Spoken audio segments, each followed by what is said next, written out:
Pokemon Legends ZA is the newest Pokemon game in the Legends spin-off series.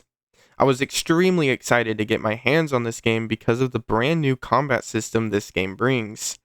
The mainline Pokemon games, as well as the previous game in the series, Pokemon Legends Arceus, all have turn-based combat where speed determines turn order. However, this game introduces an entirely new action combat system about managing cooldowns and spacing yourself appropriately. While the internet will let you know that the graphics and textures aren't great, I can assure you that this game makes up for it in many other ways. My name is Kenshi, and this is my review of Pokemon Legends ZA.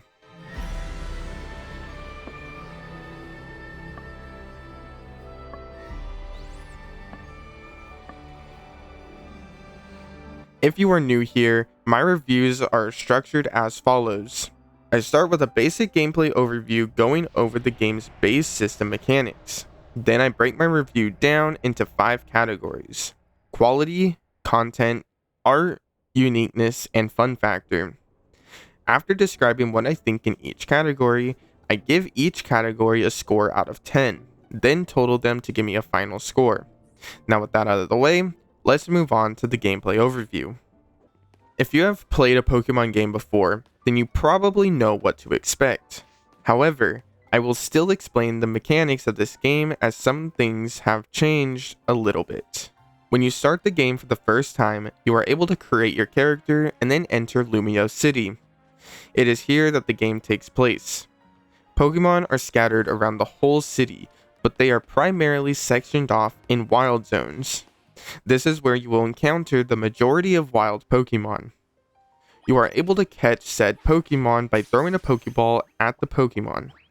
However, this is not a guaranteed capture, and you may have to damage the Pokemon with your own Pokemon to increase the chance of a successful capture.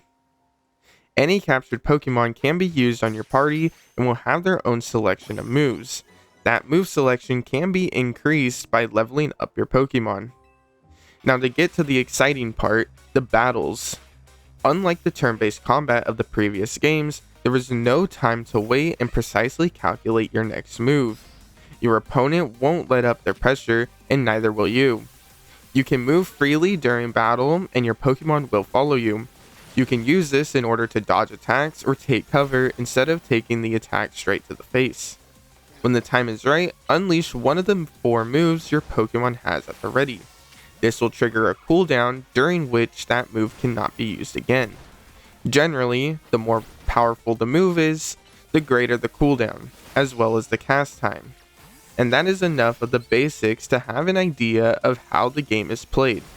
Now let's move on to the first category of review, quality. This game feels pretty good for the most part, but there are some issues that should be addressed. When you start playing the game for the first time, it may feel kind of weird to control your character and Pokemon during battle. The more you play, you adapt more to how the attacks work, but it is still very annoying when you try to do a ranged attack and your Pokemon runs behind a bench and fires the attack straight into it. Other than that, there aren't many other issues. I have run into a few different bugs and glitches, such as when I got stuck in a wall, but nothing too severe or game breaking. Content. This game offers so much to do. Even after 70 hours of gameplay, I have never once gotten bored and still have some stuff to do. To give you a perspective of how much there is to do, I'm going to list basically everything you can do.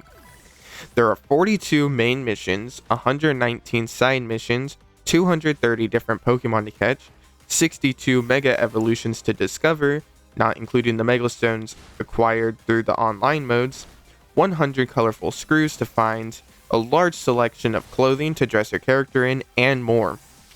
While the city does feel kind of small compared to how big it seemed like it was going to be based off of the game's promotion, I don't mind too much due to the amount of stuff jammed into this city. There are things to do everywhere, and some things are easily missable, making it exciting to go back through areas you have already been through to find something you didn't find before. Even after all the time I have put in, I still find a colorful screw or TM that I miss quite often. Also, coming back to the quest, They are not boring or unfun missions that you see plaguing many other games. About every mission in this game has you progressing towards something, whether that is making your Pokemon stronger or expanding your Pokedex. Nothing you do feels pointless. There are only a small handful of missions that I can say I didn't enjoy. Compared to the amount of content in this game, it's as if those missions didn't even exist. I cannot stress enough how much fun stuff there is to do in this game. Art. We have now arrived at probably the most dreaded topic of this game. We've all heard the complaints. The windows are painted on the walls, the textures are from the 3DS. This is an issue that cannot be dismissed. However, it is not as bad as it is made out to be. When you are playing the game, you are focused on the characters and Pokemon, which look great. I love the design of the characters in this game. Also, a lot of the abilities look very good. It enhances the feeling I get when I pull up on a random trainer and one-shot their Pokemon from behind. While I do have some good things to say about the art, it doesn't make it great. In fact, the problem I had the most with the game is the lack of voice acting. It was very jarring opening up the game for the first time, seeing a beautiful cutscene, just for the characters to be moving their mouths with the absence of all sound. This also made it very difficult to stay interested in the story during long dialogue sections. Just giving the characters a grunt or something when they start talking would be a massive improvement to pure silence, or even a sound for the text appearing onto the screen. I just need something to keep me engaged with what the characters are saying. On the other hand, the music is very good in this game. I caught myself many times just sitting there and vibing to the music. It's nothing that's going to make me think about the game for years after, such as with Persona 5, but I never found myself disappointed with a single beat in this game. As you can see, the art of the game is the most hit or miss part of the game. While there is much to criticize, there is also a lot to praise. Uniqueness. The combat in this game does a lot to freshen up the franchise. I also can't really think of any other game that plays like this at all. Don't get me wrong, this game still feels like a Pokemon game. However, it is the perfect amount of bringing in new ideas while preserving the things that makes Pokemon so beloved by many. I probably wouldn't ask for this game to be much different, which proves its uniqueness. The only thing I would like is for more of the bosses to feel unique.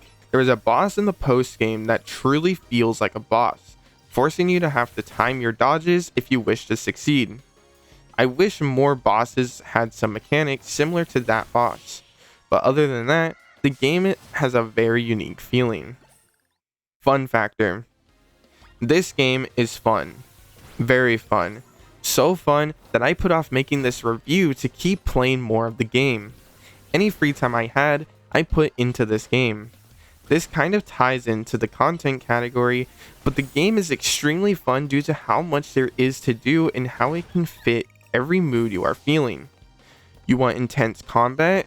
Go to the battle area at night. You want to take it a step back? Go catch some Pokemon. You want to take it further back and just chill? You can go shopping with your Pokemon and have photo shoots with them. This is what makes the game so hard to put down. There is always something I feel like doing every second I play the game. I just realized I haven't even mentioned the online yet. The online battles are probably my favorite out of any Pokemon game. 4 people are put into an arena and have to duke it out.